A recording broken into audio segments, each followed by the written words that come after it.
જય શ્રી કૃષ્ણ।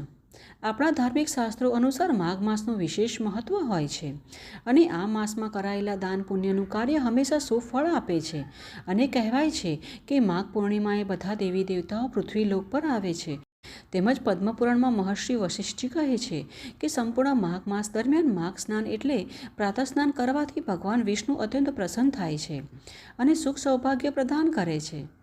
ને જો કોઈ વ્યક્તિ આ સંપૂર્ણ માસ દરમિયાન પ્રાતઃ સ્નાન કરવામાં અસમર્થ હોય તો 3 દિવસ સ્નાન કરવાથી અશ્વમેઘ યજ્ઞ જેટલું પુણ્યફળ પ્રાપ્ત થાય છે। અને જો કોઈ કારણથી સંપૂર્ણ માસ કે એક પણ દિવસ પવિત્ર સ્નાન ન કરી શકો તો માત્ર પૂર્ણિમાના દિવસે પણ પવિત્ર નદીઓમાં સ્નાન કરી ભગવાન શ્રી હરિની પ્રસન્નતા માટે દાન કરો તો સંપૂર્ણ માસ કરેલા જપ તપ અને દાનનું સંપૂર્ણ ફળ પ્રાપ્ત થઈ જશે। એટલે આ પાવન પૂર્ણિમાના દિવસે જો કોઈ પવિત્ર નદીમાં સ્નાન કરવાનું સંભવ ન હોય તો ઘરે પણ બ્રહ્મ મુહૂર્તમાં સ્નાન કરી ઉપવાસ રાખીને ભગવાન શ્રી હરિ વિષ્ણુની પૂજા આરાધના દાન તથા કથા કીર્તન કરવું જોઈએ, જેથી ભગવાન નારાયણ પ્રસન્ન થાય। તો ચાલો આજે માઘ માસની પૂર્ણિમા તિથિના ઉપલક્ષમાં એક પૌરાણિક કથાનું શ્રવણ કરીએ, જેનું વર્ણન સ્કંદ પુરાણમાં પ્રાપ્ત થાય છે। ને જો તમને આ કથા સારી લાગે તો લાઈક કરજો અને તમારા મિત્ર અને પરિવારમાં શેર કરજો। સાથે જ આ ચેનલમાં પહેલીવાર આવ્યા છો તો સબસ્ક્રાઈબ કરવાનું ના ભૂલશો ને બેલ આઇકનને પણ પ્રેસ કરી દેજો, જેથી કરી અમારા દ્વારા આવનારા બધા જ નવા વિડીયો તમારા સુધી તુરંત પહોંચી શકે। પદ્મપુરાણમાં મહર્ષિ વ્યાસજી કહે છે કે જેનું સ્વરૂપ સચ્ચિદાનંદ ઘન છે, જે પોતાની સુંદરતા અને માધુર્યથી બધાના મનને પોતાની તરફ આકર્ષિત કરે છે અને શાશ્વત સુખની વર્ષા કરતા રહે છે, જેમની શક્તિથી જ આ સંસારની ઉત્પત્તિ સ્થિતિ અને વિનાશ થાય છે, તે ભગવાન શ્રી કૃષ્ણના ભક્તિરસનો આસ્વાદ કરવા માટે અમે તેમને નિત્ય નિરંતર પ્રણામ કરીએ છીએ। તો આપણે પણ આ પ્રાર્થના સાથે આજની કથાનો આરંભ કરીએ। એક સમય શ્રી સુજી સ્વસ્થ મનથી નૈમિષારણ્ય ક્ષેત્રમાં પોતાના આસન પર બિરાજિત હતા। તે સમયે સૌનકાદિ ઋષિઓએ જે ભગવાનની લીલા કથાના રસમાં ઘણા કુશળ હતા, સુજીને પ્રણામ કર્યા અને તેમને પૂછ્યું કે સુજી મહારાજ, ધર્મરાજ યુધિષ્ઠિરે જ્યારે અનિરુદ્ધના પુત્ર વજ્રનાથનો શ્રી મથુરા મંડલમાં અને તેમના પૌત્ર પરીક્ષિતનો હસ્તિનાપુરમાં રાજ્યાભિષેક કર્યો અને તેઓ હિમાલયની તરફ પ્રયાણ કરી ગયા તો રાજા વજ્ર અને પરીક્ષિતે શું કર્યું? ત્યારે સુજી બોલ્યા કે સૌનકાદિ બ્રહ્મર્ષિ, જ્યારે ધર્મરાજ યુધિષ્ઠિર અને પાંડવો સ્વર્ગરોહણ માટે હિમાલય ગયા તો એક દિવસ સમ્રાટ પરીક્ષિત મથુરા ગયા। તેમની યાત્રાનો એકમાત્ર હેતુ ત્યાં જઈને વજ્રનાભથી મળવાનો હતો અને જ્યારે વજ્રનાભે આ સમાચાર સાંભળ્યા કે મારા પિતામાં પરીક્ષિત રાજા મને મળવા આવી રહ્યા છે તો તેમના હૃદયમાં પ્રેમ ઉમટી પડ્યો અને તે તેમનું સ્વાગત કરવા નગરની બહાર ગયા અને પ્રેમપૂર્વક પ્રણામ કરીને તેમને પોતાના મહેલમાં લઈ આવ્યા। વીર પરીક્ષિત ભગવાન શ્રી કૃષ્ણના પરમ ભક્ત હતા। તેમનું મન નિરંતર આનંદઘન શ્રી કૃષ્ણચંદ્રમાં વિચરતું રહેતું હતું। તેમણે ભગવાન શ્રી કૃષ્ણના પ્રપૌત્ર વજ્રનાભને ઘણા પ્રેમથી ગળે લગાડી દીધા અને ત્યારબાદ તેમણે અંતઃપુરમાં જઈને ભગવાન શ્રી કૃષ્ણની રોહિણી આદિ પત્નીઓને પ્રણામ કર્યા અને ભગવાન શ્રી કૃષ્ણની રોહિણી આદિ પત્નીઓએ પણ સમ્રાટ પરીક્ષિતનો આદર સત્કાર કર્યો અને થોડા સમય માટે વિશ્રામ કર્યા પછી આરામથી બેસીને તેમણે વજ્રનાભને કહ્યું કે હે તાત, તમારા પિતા અને દાદાએ મારા પિતા અને દાદાને મોટા મોટા સંકટોથી બચાવ્યા છે, તેમણે મારું પણ રક્ષણ કર્યું છે। ત્યારે વજ્રનાભે કહ્યું કે મહારાજ, તમે જે મને કહી રહ્યા છો તે તમારા માટે બિલકુલ ઉપયુક્ત છે।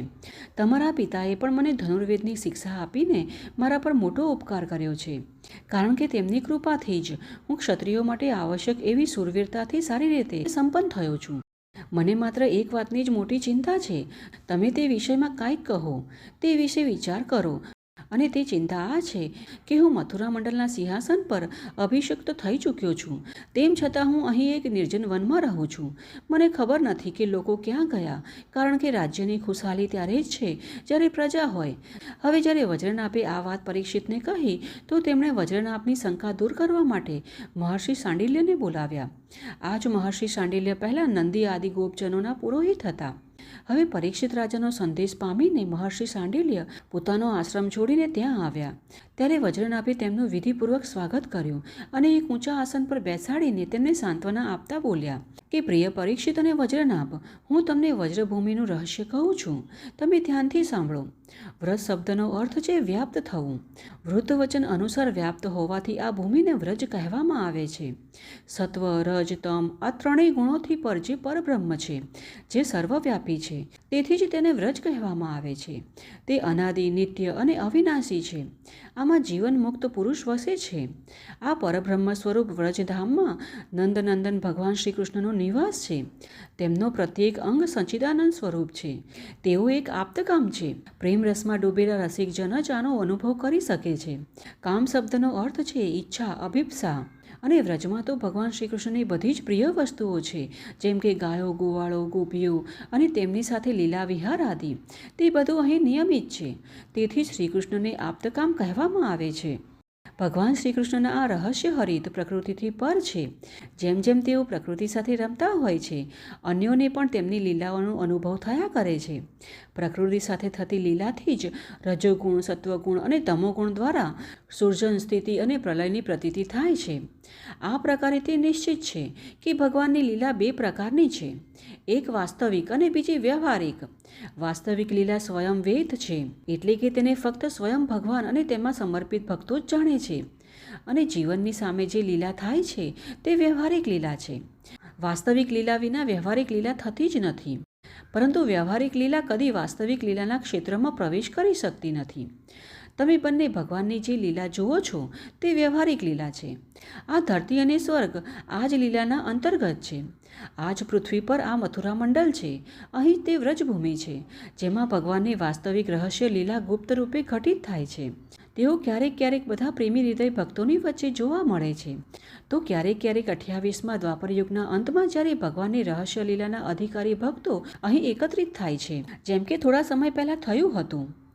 એટલે કે ભગવાન પોતાના આંતરિક પરિવાર સાથે અવતાર લે છે.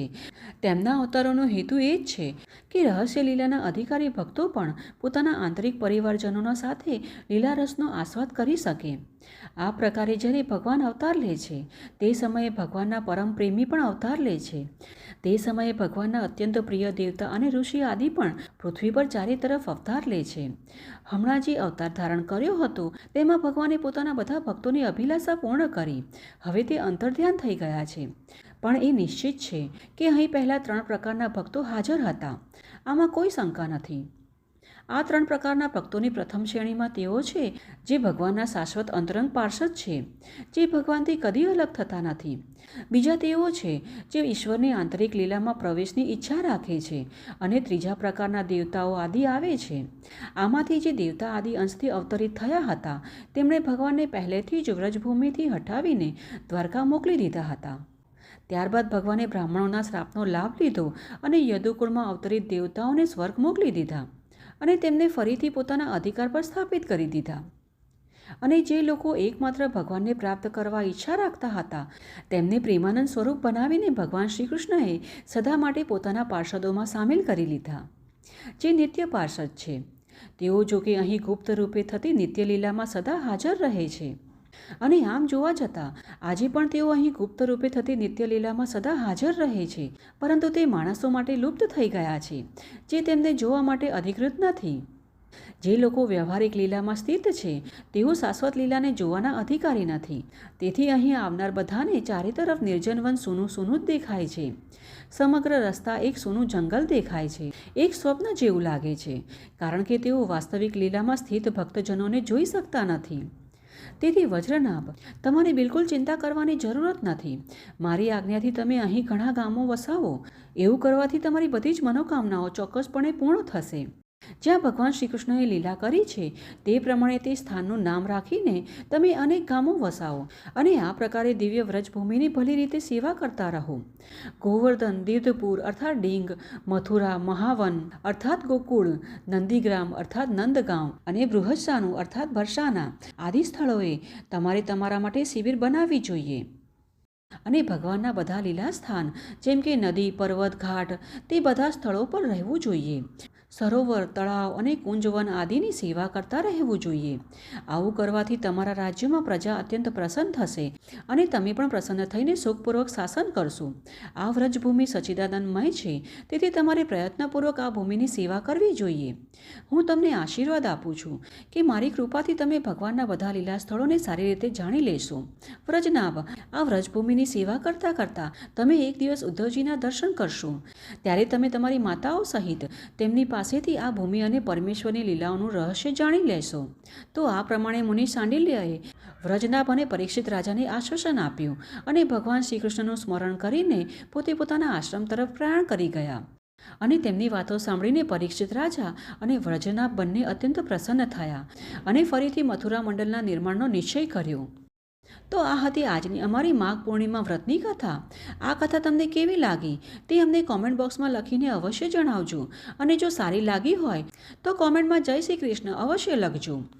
તો ચાલો આવી જ વૈદિક અને પ્રમાણભૂત કથાઓ સાથે ફરી મળીશું. જય શ્રી કૃષ્ણ.